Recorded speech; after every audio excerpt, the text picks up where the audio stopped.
हरदिया धूप पातरना किया गे मैं हरदिया धूप पातरना किया गे मैं हरदिया धूप पातरना किया गे मैं हरदिया धूप आगे मैया अपन पापा हरदी चढ़ा लेना आगे मैया अपन पापा हरदी चढ़ा लेना आगे मैया अपन पापा हरदी चढ़ा लेना आगे मैया अपन पापा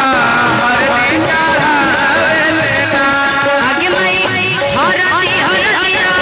धूप पातरना आगे मैया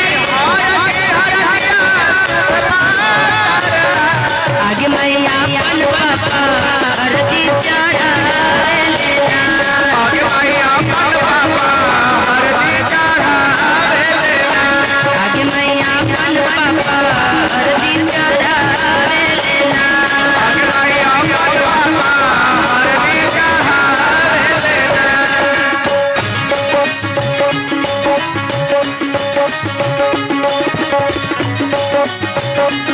और जो भी हल्दी चढ़ाने आएंगे चाचा जी दादा जी जो भी लोग होंगे चाची जी ध्यान रखिएगा नेक बनता है तभी हल्दी चढ़ा पाएंगे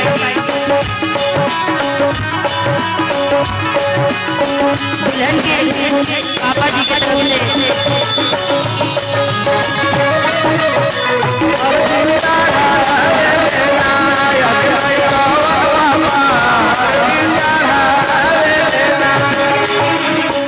आगे मैया अपन मम्मी हरदी चढ़ा लेना आगे मैया अपन मम्मी हरदी चढ़ा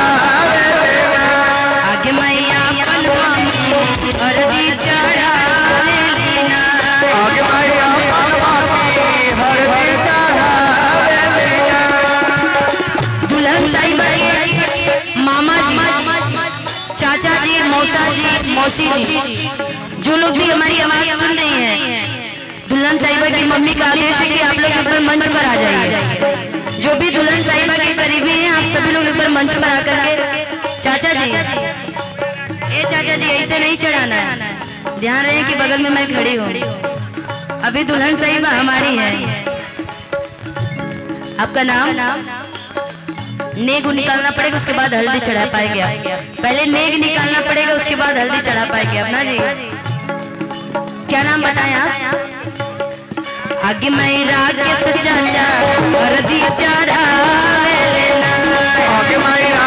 चाचा हरदी चढ़ा लेना आगे मैं राकेश चाचा हरदी चढ़ा लेना आगे मैया चाचा हरदी आगे मैं हरदिया धूप पातरना आगे मैया आगे मैं हरदी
आज मैरो में से फूफा हरदी चढ़ावे लेना आगे माई राम फूफा हरदी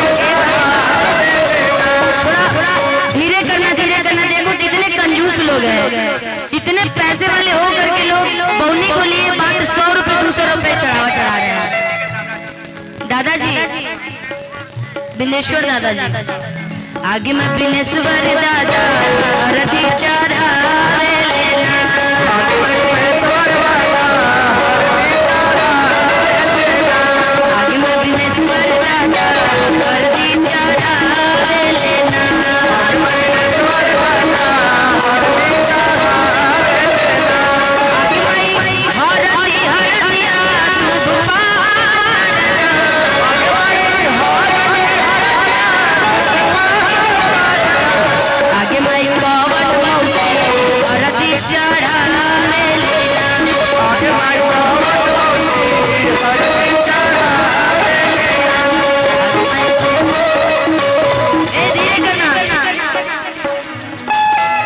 हमारे बीच में विधायक जी की पत्नी साहिबा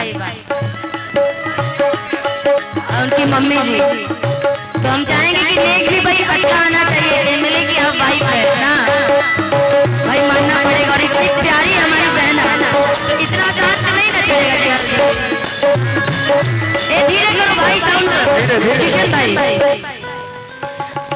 दादी जी अच्छा पहले आप चढ़ा लीजिए, उसके बाद उनको मैं सुनाऊंगी। आगे माई बड़ी दादी हरदी चढ़ावे लेना आगे माई बड़ी दादी हरदी चढ़ावे लेना आगे मैया अपन दादी हरदी चढ़ावे लेना आगे मैया अपन दादी हरदी चढ़ावे लेना आगे माई हरदी हरदिया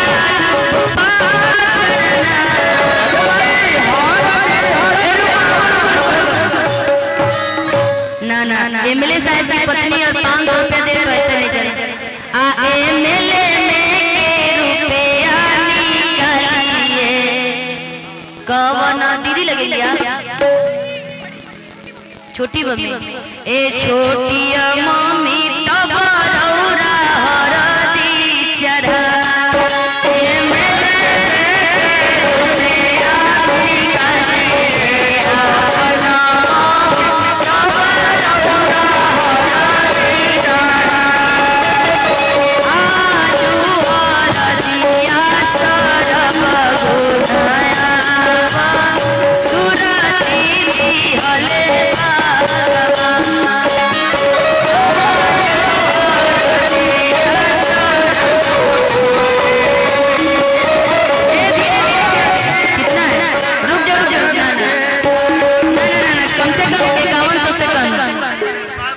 भैया है आप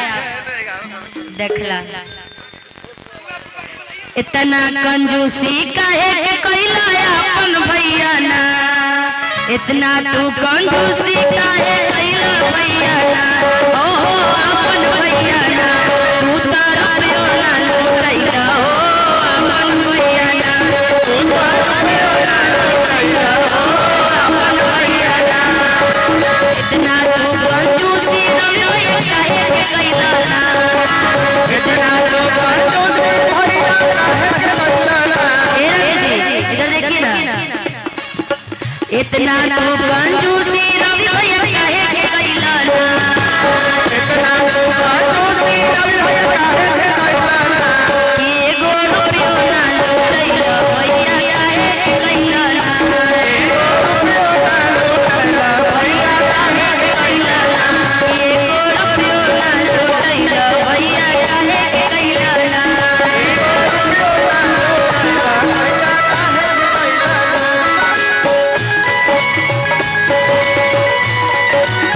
तुझको ना देखूंगा जी बुलाता है एक तुझको दिल को मेरे चैन आता है।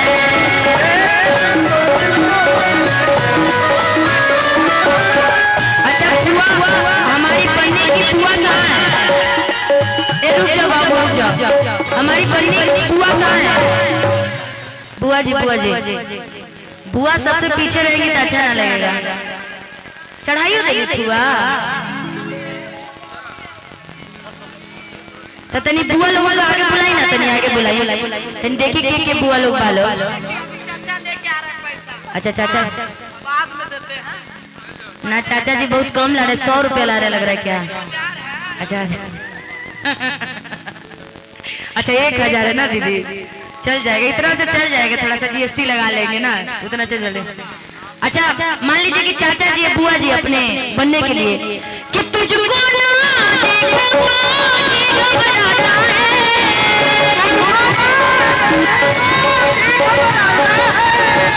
तुझको ना देखूं बाजी घबराता है, देख के तुझको दिल को मेरे चैन आता है,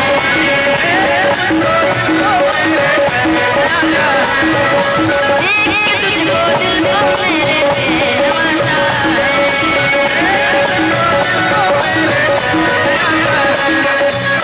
ए आंटी जी, इतना बड़ा आपका नर्सिंग होम है, धीरे धीरे सब हमको पता चल रहा है, अपना नर्सिंग होम के पैसा निकालिए आंटी जी, अपना नर्सिंग होम के पैसा निकालिए आंटी जी, हाँ निकालिए आंटी जी, हाँ निकालिए आंटी जी,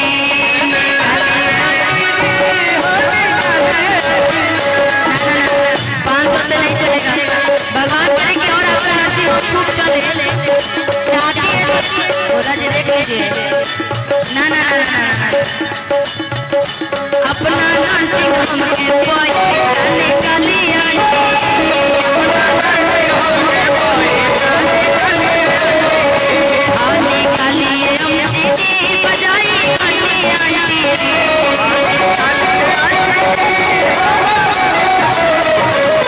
निकालिए ससुर जी, अब निकालिए ससुर जी,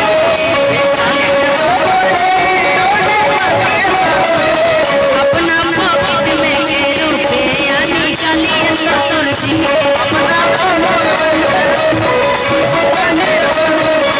भाई दरोगा में के रुपया निकालिए ससुर जी,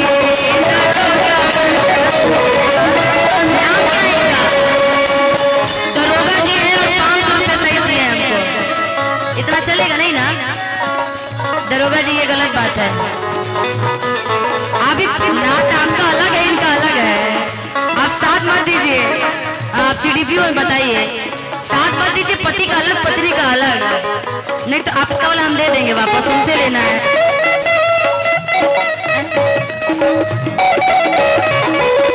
दरोगा में के रुपया निकालिए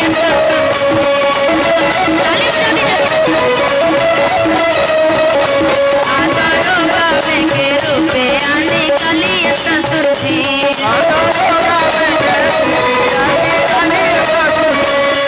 निकालिए अम्मा जी, हाँ निकालिए अम्मा जी,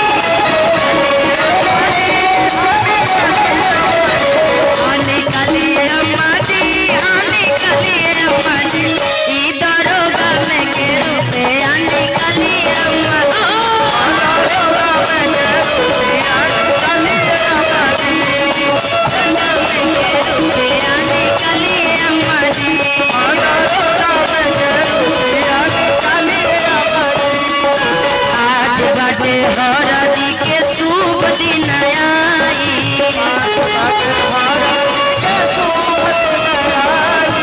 आज बाटे हरदी के शुभ दिन आई,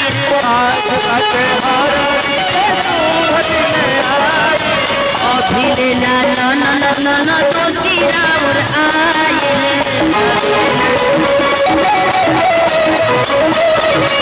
अभी ना राउर ननद नंदो सिरा आई,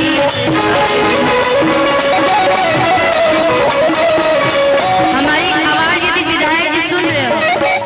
तो मंच पर आने का कष्ट करेंगे विधायक जी, आपकी बुलाहट हो रही है, अरे आई विधायक जी, हरवा आई विधायक जी,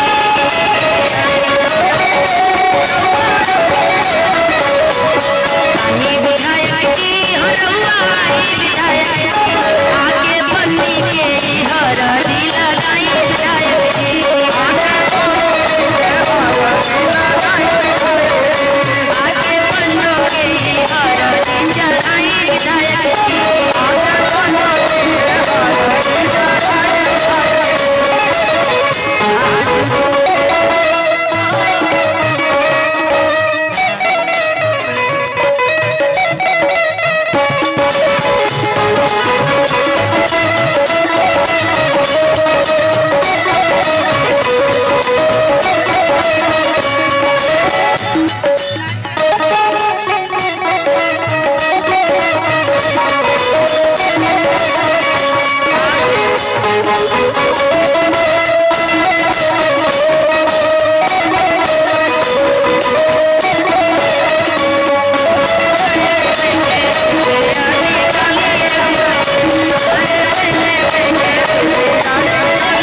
मोटर्स कितने बड़े एजेंसी वाले भाई हमारे टाटा हरी राधा हरी मोटर्स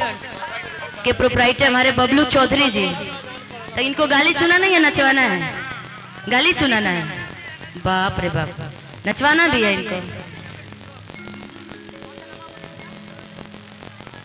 बबलू चौधरी जी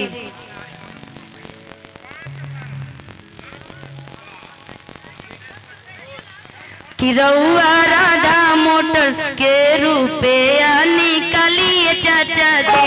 रउआ मोटर्स में के रुपए निकालिए चाचा जी, रउआ मोटर्स में के रुपया निकालिए चाचा जी, निकालिए चाचा जी, हाँ निकालिए चाचा जी, निकालिए चाचा जी, हाँ निकालिए चाचा जी, ये दिल के कोना चूसी अपनों छोड़िए चाचा जी, अपना मोटर्स में के रुपया निकालिए चाचा जी, अपना पानी के हरदी चढ़ाइए चाचा जी,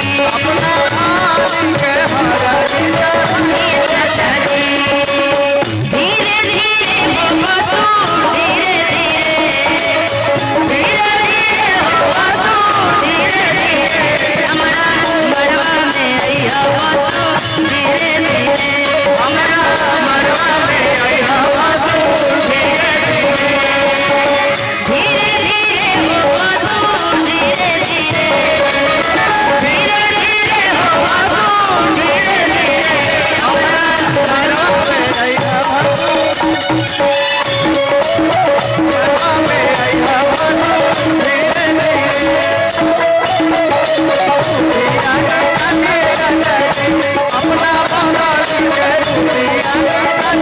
हमारा कमरा में साड़ियाँ पहना दिए राजा जी, हमारा कमरा में साड़ियाँ पहना दिए राजा जी, हमारा कमरा में साड़ियाँ पहना दिए राजा जी,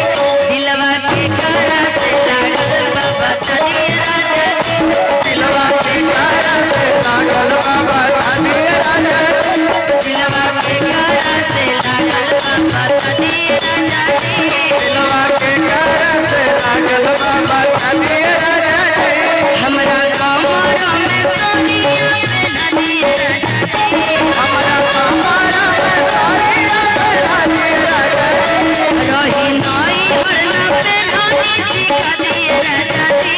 रही नाई हरना पहनाने सिखा दिए राजा जी, सरिया सोरा के कमरिया में पहना दिए राजा जी, सरिया सोरा के कमरिया में पहना दिए राजा जी, सरिया सोरा के कमरिया में पहना दिए राजा जी, सरिया सोरा के कमरिया में पहना दिए राजा जी, काहे थकी जइबो राजा दिली हो जिला धराई में ही, काहे थकी जइबो राजा दिली हो जिला धराई में ही, काहे थकी जइबो राजा दिली हो जिला धराई में ही, जवन जवन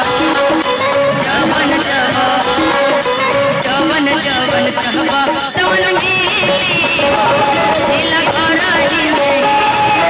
जवन जवन कहबा तवन मिली हो जिला धराई में ही, जवन जवन कहबा तवन मिली हो जिला धराई में ही, जवन जवन कहबा तवन मिली हो जिला धराई में ही, काहे खाती जइबो राजा दिली हो जिला धराई में ही, काहे खाती जइबो राजा दिली हो जिला धराई में ही, जवन जवन कहबा तवन मिली हो जिला धराई में ही,